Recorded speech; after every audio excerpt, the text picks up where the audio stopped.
Опустите апельсин в соль, и вас больше не побеспокоят. Это просто замечательное средство для детей и взрослых. Я поделюсь рецептом, который мне посоветовал один немецкий врач. Возьмите пол-ложки соли и посыпьте ваш апельсин.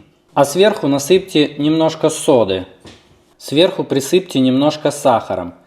И теперь легонько вотрите это все в апельсин. Некоторые врачи считают, что употребление апельсина в таком виде может очень сильно помочь организму.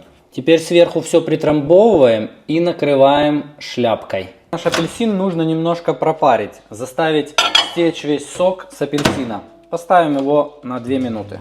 Достаем наш апельсин пропаренный. Берем наш апельсин и пропускаем через сито.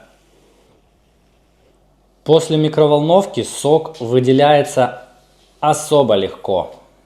Это действительно работает, ребята. 1 столовая ложка этого средства и ваш кашель исчезнет через 10 минут. Сохраняйте этот лайфхак, пересылайте его друзьям, пользуйтесь и будьте здоровы.